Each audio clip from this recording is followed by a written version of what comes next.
What's up, y'all? It's your girl Sakina, and I'm back with another review. This is my review for Ready to Love. This is season 9, episode 10. Yeah, this is episode 10 because, yes, typically the last episode is the 10th episode, but it's not with this. I don't know why, but it is what it is. So we got the men. They're down at Tommy's Lounge. It's only 3 of them left. Quentin, Phil, and Morier. Baby, throughout this whole scene, I just kept looking at Morier's ashy elbow. I said, what is going on? What is going on? I don't know. But their duty for this week is to introduce the ladies to their families. I want them to cut this out. And if y'all hear echo, you already know this background means that I'm in Maryland, okay? And the ceiling is a bit higher. So if y'all hear echo, please excuse me. But let's cut out this meeting the family situation, okay? Morier said it's only but so many people that he's introduced to his family. I wouldn't want to introduce any of these knuckleheads to my family, not until I know for sure that these fools are ready to love, okay? I just can't see it. And if you would have told me that these 3 would have been the last men standing, would I say that I was surprised? I think I think I knew that Quentin will be at the end. Definitely surprised of who he's at the end with. But Phil, once I seen him and Aries connection, I was like, okay, yeah. Morier, no. I don't know who I expected him to be with, but I'm damn sure shocked that he's here. I know I was rooting for Morier in the beginning, and not saying that I don't like him now. I'm just shocked to see him here in the bottom 3. It just kind of goes to show how terrible the casting was this season. But anyway, yes, let's go get on to this week in their assignments. So Quentin is having Lee meet his cousin, and I feel like that would be the route that I would take. Honestly, I wouldn't want any guy that I'm dating, casually dating, on a dating show to meet my parents right away. No, you can meet my cousins. They're just as important, but also, you know, they're like my friends at the same time. They're family and friends. So it's like, okay, yeah, y'all can meet them and we can just go from there. But to meet the parents, that's top tier, baby. We not there yet. So you're not getting to that point. So Lee comes in, you know, all bubbly and stuff. The cousin wants to know what attracted her to him. And she was like, I seen that teal suit. And, you know, I like that. But, you know, she said outside of that, they had a deep conversation. They bonded over a lot of the same things, kids, marriage, all of that. And remember, that's the scene that we seen at the mixer. We was like, yeah, I think this is a connection here. And then it just faded into the background once Quentin started to get to know Janelle. So unfortunately, that's the way it happened, but maybe that's the way it's supposed to happen, Lee. So she said all the things that she likes to do in her free time. She likes to travel. She's really big on fun. So she likes to do ATVs and zip lining, all these things. And unfortunately, her and Quentin haven't experienced a lot of fun together. She said when we were in the house for the retreat, they didn't spend a lot of time together because he had all his attention on Janelle. Now, Quentin was like, yeah, I mean, it was hard to navigate through the house. And me and Lee at the same time was like, yeah, no, it wasn't. You just really had all of your focus on Janelle. I think it could either be 2 things when it comes down to Quentin. Either he feels like Janelle is so hovering that he can't really show Lee a lot of attention, so he's just going to gear all of his attention towards Janelle to avoid conflict, or he's just simply that into her and is having Lee in the background simply because she's still here. She hasn't been eliminated as of yet. I feel like it's one of the 2. I'm really leaning towards the second one, because how are you going to say we were still able to maintain being cordial in the house to somebody, and you said in Tommy's Lounge that it feels like y'all are already in a relationship? How do you be cordial with somebody that it feels like you're in a relationship with? That none of the stuff that you say adds up to what you said about y'all being in a relationship that day in Tommy's Lounge. It doesn't make sense, Quentin, and at this point, I'm looking at you like a liar. The cousin can see it for Lee. He feels like Quentin and Lee are the same person. He likes her, but Quentin is like, well, my issue is he doesn't know what neither one of his connections will look like outside of the process, but he's super excited for his cousin to meet Janelle. child, have at it. But Lee did say, even though the cousin said all these nice things about her and the connection between the two of them, the getaway is still lingering in her head. So she wants to have a serious conversation about what's going on between the two of them, as she should. But at the same time, I feel like, girl, just leave it alone. The writing is on the wall, and he's going with Janelle. Trust me, at the end of this process, he's going to choose Janelle. Phil introduces Aries to his sister and his cousin, who needed to pull her shirt down. I was like, look here, cousin, your shirt keep lifting up. It's too small, baby. It's distracting me. But nonetheless, they get straight into it. You know, they want to know what she sees in Phil and what are some of her reservations. We already know her reservation is his stability. He had to reinvent himself. So she's like, I have to add my sons into this equation. Are you there at that point of financial stability? And Phil in his confessional was like, she's bringing this up again. What's going on? And so he had to defend himself. He was like, look, I had to reinvent myself to create more stability. I had to travel to work. I wanted to be there for my son. I wanted to make more money. So yes, he's at this reinventing stage. And again, I don't see a person reinventing themselves as an issue, because with life comes changes. You might be going down one path, but then you have to reinvent yourself to go down another path that's more clear for you, that makes more sense, that aligns with who you are now and where you are, at that point in time. So I don't feel like a reinvention of yourself is an issue, because that's something that happens as a single person. It's something that happens as a married person. It's just a stage that happens in life. But I get her reservations at the same time, because you don't know Phil that well. You really don't know what his life looked like before you entered into it, and you don't want to enter in a situation that is adding more issues than you may have had before, or issues where there were none before. So I get both sides of it. I just don't know. I don't know. I do see a connection between the two of them, but I definitely see a lot of hesitation now on Aries' side because of the financial aspect of it, which is an important part of a relationship. Well, if you ask me, it's looking a little rocky for Aries and Phil. Just based off of that, she still has hesitation because of his stability, and at this point he's annoyed because she keeps bringing it up, and he feels like, well, if she doesn't choose me, then that's just a loss on her end. She keep bringing up my stability. Like, he's starting to look at her crazy. I don't know. I ain't seeing it between Morier and Jessica. And cousin, I mean, I get it, the overprotective thing. Yeah, you pointing out it's rare that men bless the food. Baby, I see a whole bunch of people bless the food. But, so I just kind of like, there you go, trying to sell Morier. Girl, listen, calm down, because he's not Mr. Perfect. But, I mean, I ain't saying nothing wrong with Morier, but it's just like, okay, calm down a little bit. But, yeah, he blessed the food, and then Morier was saying that they're both Taurus. Same sign situations, absolutely not. Y'all both Taurus. Jessica isn't even that into zodiac signs like that. And here she go in her confessional again, saying that she wants a Christian man. Morier is spiritual. Don't bring that juju over here, girl, please. At this point, I'm sick and tired, because you know what? Who also believes in zodiac signs? Christians. A lot of Christians are very much so into their zodiac. So, girl, miss me with that BS. When the cousin asked Jessica if there was any issues that she see with him or whatever, she says no. That's a lie. You have reservations on his Christianity beliefs. You're a Christian, he's spiritual. That's a main problem for you. On top of that, you really don't like him like that. You don't. I don't know why you trying to act like that's the person that you want to be at the end of this process with, but it's not. You could self-eliminate Jessica, because at the end of the day, you and Morier both wasting y'all's time. Now, the cousin meets Kat, and they're on the same page. Kat is all about spirituality, manifestation. He gifted her crystals on the last episode.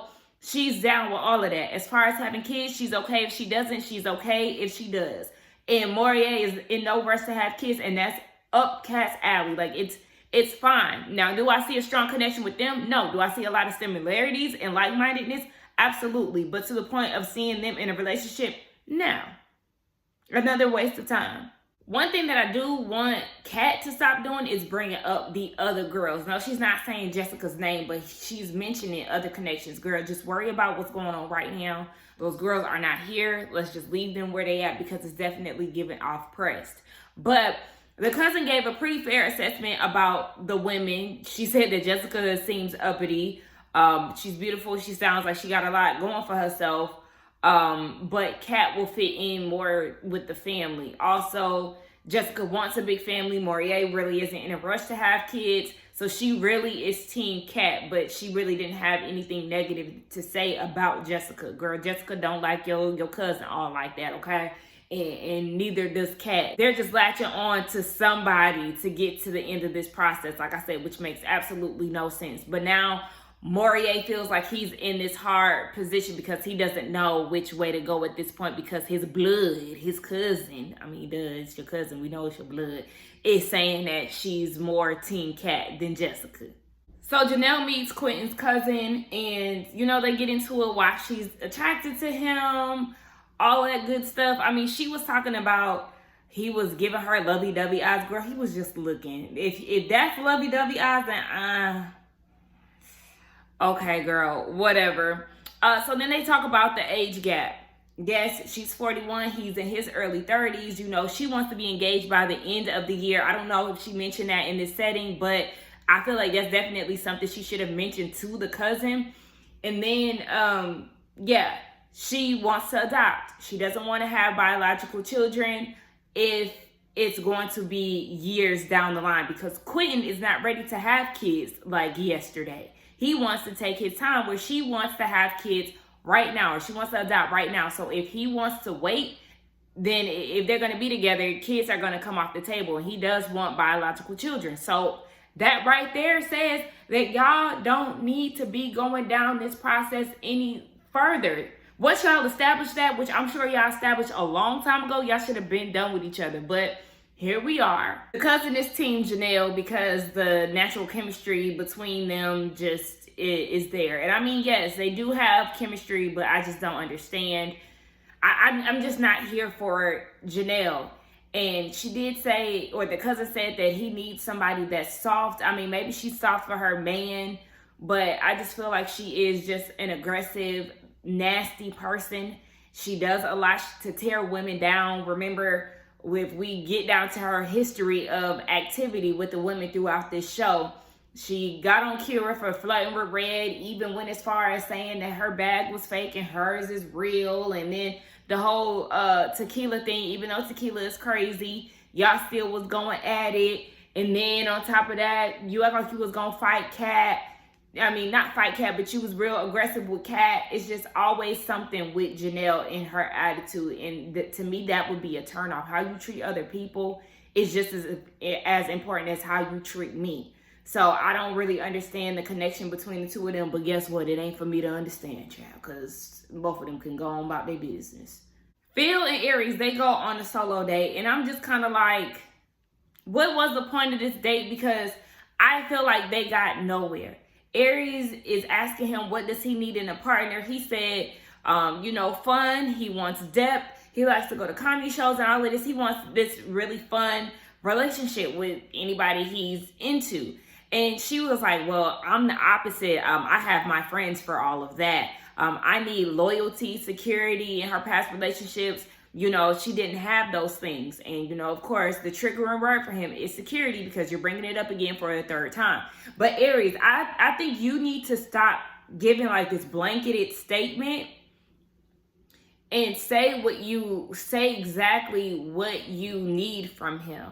Hey, I know that you were, recently transitioning in the job aspect. What does your finances look like? What does blah, blah, blah? Are you going to be able to, pay for a household? Say that we live together. Are you going to be able to, pay all the bills? Or is this a 50-50 situation? What would that look like? It would give you more of an idea of what you want to put up with, rather just saying that you're unsure about his stability, blah, blah, blah. Like, get down to the nitty gritty. If you feel like this is such an issue, talk it out and make that assessment. But at this point, it just keeps coming up and there's no depth to the conversation, to the point where Phil is getting frustrated. And he was like, I mean, if you gonna pull back, baby, pull all the way back and never come back. I was like, okay, Phil, child. Well, I mean, you also need to ask her, what do you mean by that? Because neither one of y'all seem to really want to get into the conversation. So Quentin takes Lee out on a date to the batting cages, and you already know she's there to get down to the bottom of what happened in the house. So he says that he definitely dropped the ball as far as navigating between the two of the women,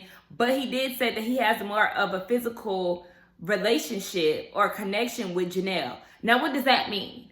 Does that mean that y'all kissed? Or does that mean that y'all been hunching? Because, I mean, the way that Janelle act, baby, you can't tell me she ain't got no ping.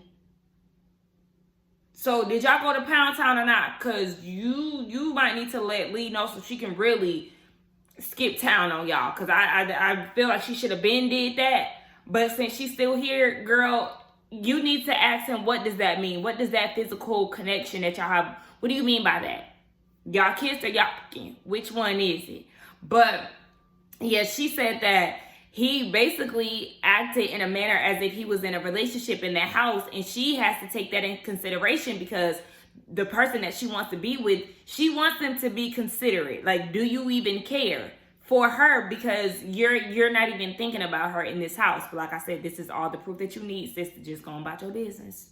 He then said that they have a lot of similarities. I don't see that. I feel like they don't have any similarities. Just like Lee said, baby, we're black women. That's about it. Yeah, that's it. And let's stop trying to compare the two of them because, baby, we don't need none of that. But he did apologize for the way that he went throughout the house. So as Quentin is talking about, there's still love between the two of them. He has strong connections with both of the women.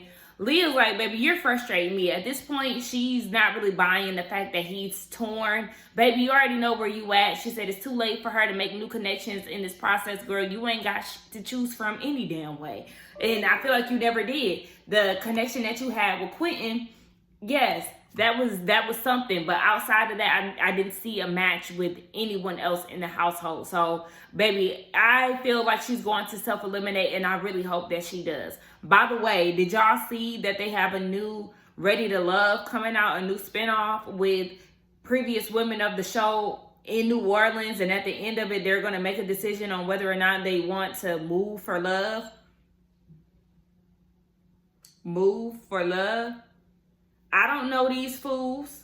I wouldn't move for love until I knew I was surely in love. So, I mean, I'm going to tune in, and I just might review it because I think it come out next month. But I'm still just kind of looking like, I don't know. Jessica, yet again, does not like Morier. And I don't care what nobody has to say, okay? So, all of that rhyme. But he goes on a date with Jessica to clear the air about the combative comment that he said at the house. No one cares, okay? But at this point, he wants to know how things went with her eliminating Chris. She said, you know, he cussed me out. He was acting crazy. And a lot of people said that they feel like something was edited out. And I do agree because it was kind of like just very sudden. But he still said that nonetheless. A lot of people speculate that Jessica said something about his sexuality, which sent him over the edge. I wish that we would have gotten the full thing so we can fairly assess the situation. But I do feel like Chris is that person, regardless of whatever was said. I genuinely feel like that is who he is. He tries to mask things with, you know, smiling and that baby voice that he uses, but get him angry. And I feel like this is exactly how he would react, whether or not his sexuality had been in question or not. So, yeah, I would love to see what really happened, but I feel like this is him to the core, okay? So then he was like, well, you already know who said, you know, what was said. But I didn't feel that way about you, so how do you feel about us? And she feels like they're moving to like a 10. And that she has no major issues with him. Again, you keep saying in your confessional, are you a confessional thug? Because I'm not understanding. In your confessional, you keep saying how you want a Christian man who prays to God, who prays to the Lord and all of this. And then, you know, you get in front of him and you mention nothing about that. And then you find out that he wants to relocate, which we knew he did want dual citizenship, but he actually wants to move to Africa. So that's where he wants to go. And she doesn't know if she wants to go out there. Basically, she ain't trying to move outside of the States. Jessica really strikes me as somebody that is very close-minded.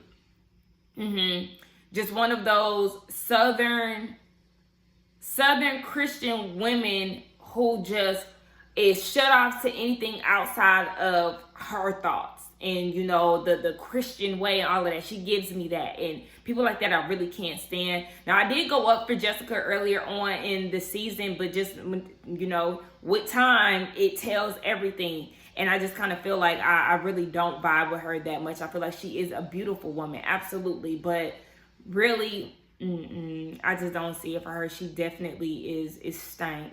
And this act, I noticed that walking up in her scenes in this episode, she's smiling. I feel like we've never seen that before. That's kind of making me feel like, are you trying to not, are you actually doing the work to reverse this image of combativeness? Because all of a sudden she's walking up in her scenes and she's smiling and all of that. And there's absolutely nothing wrong with that. But I feel like she hasn't done that in a lot of her scenes, which is why that stuck out to me so much. I don't know. I just feel like she's I don't feel like, I know she's not being honest with Morier. She's trying to act as if she's really into him as much, and she's not. You're not into him, girl. Y'all playing with us. See, and I feel like my girl just self-eliminated, as she definitely should. So Lee meets up with Tommy, and she was like, you know, before I got in this process, she was just focused on work-life balance. But being in the process, she's now focusing on her love life. She made a strong connection with Quentin, and she was going to base where the relationship was in the house. In the house, he paid her dust. She even told him, hey, my room is at the top of the stairs. If you can get away, come find me. He never came to look for her. And now, you know, he's saying that he's torn between two opposite women. And she was like, yeah, no, I feel like you're trying to play me. So Tommy is like, what you trying to say?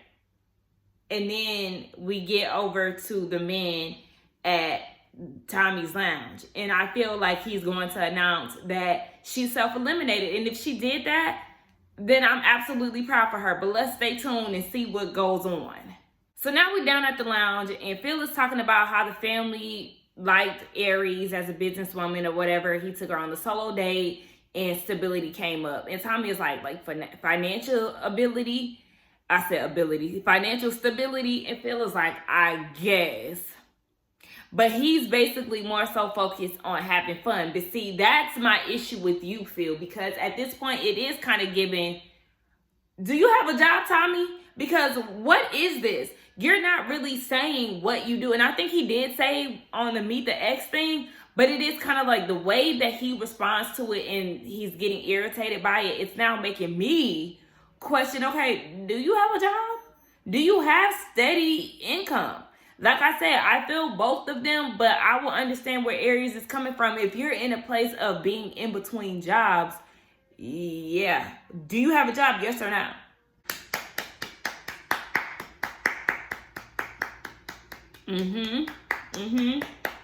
My girl did exactly what she needed to do. She self-eliminated. Lee said that, yeah, her time on this journey is up, baby. Okay, she is not coming second. She ain't playing that second mess. Bye. And it was Quentin talking about he was shocked that she left and all. Oh, boo, boo, boo, boo. Nobody cares. You knew exactly what you was doing.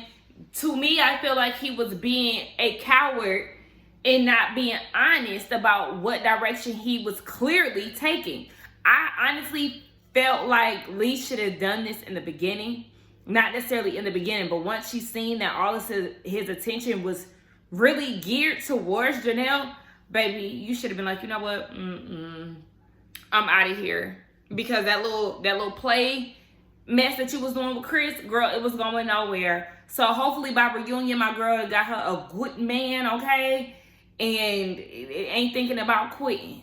But they aren't sending anybody home this week, and I think it is because Lee self-eliminated. And we'll just see what happens next week. But I don't want anybody to be together at the end of this. Like that's how I'm feeling at this point. I was rooting for Phil and Aries, but now it's just like, baby, I don't know if you got a job. I'm just not seeing it for y'all anymore. And yeah. Y'all let me know what y'all think about it, what y'all thought about this review and the episode. Let's get down in the comments and talk. Do not forget to like, comment, and subscribe to my channel, and I will see y'all in the next one. Bye.